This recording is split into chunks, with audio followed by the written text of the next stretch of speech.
matka va tuxumdonlar olinsa, ayolning tanasi nimaga aylanadi bilasizmi? U bir deganda ayollik gormonlaridan 100% mahrum bo'ladi. Estrogen yo'q, tana esa shokda.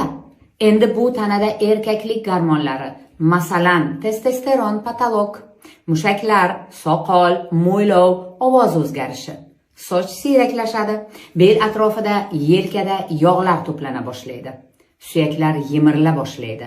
Osteoporoz xavfi birdaniga 10 baravarga oshadi. Dahshatni qarang, yurak umuman himoyasiz qoladi.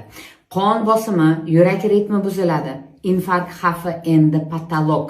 Xo'sh, ayolning yuragi bunday udarni qanday ko'taradi?